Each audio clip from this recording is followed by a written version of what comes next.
Welcome to Reflection number 1. I am Tanny Dozman, one of the clergy from First United Methodist.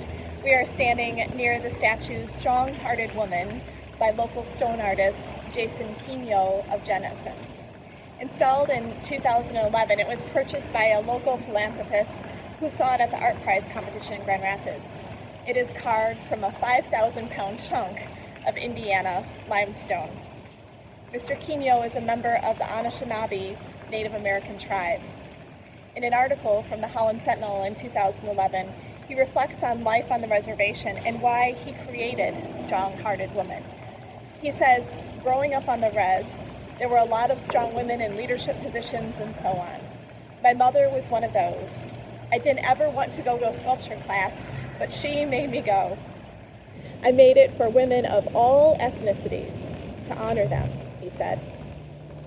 If you are familiar with the numerous bronze sculptures that are downtown, you know that this regal statue stands apart from the rest.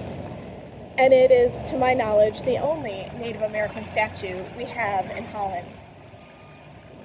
Every time I pass it, I am reminded that this land was already inhabited by Native Americans long before the Western European settlers arrived. Sadly, the Native American perspective is not a voice in our collective history.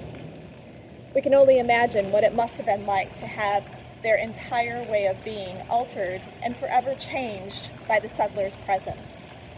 As Michigan emerged into statehood around 1837, the land north and west of Kalamazoo was inhabited by Native American bands of Ottawas, Potawatomi, and a few Ojibwas. As the historian Sarah Michaels notes from her book, With This Inheritance, Holland, Michigan, the Early Years, and I quote, "These Native Americans were forced into coexistence by the intrusion of Europeans into their lands and cultures." The words intrusion and force seem an understatement for the explicit and implicit eradication of these people from this land.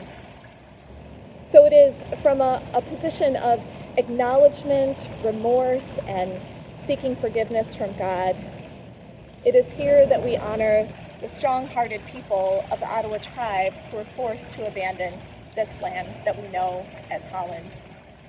We ask for forgiveness that in the name of manifest destiny that said it is God's will for us to take this land, our ancestors justified the atrocities and the taking of this land for housing, commerce, displacing Native Americans of their land, rights, and a way of being.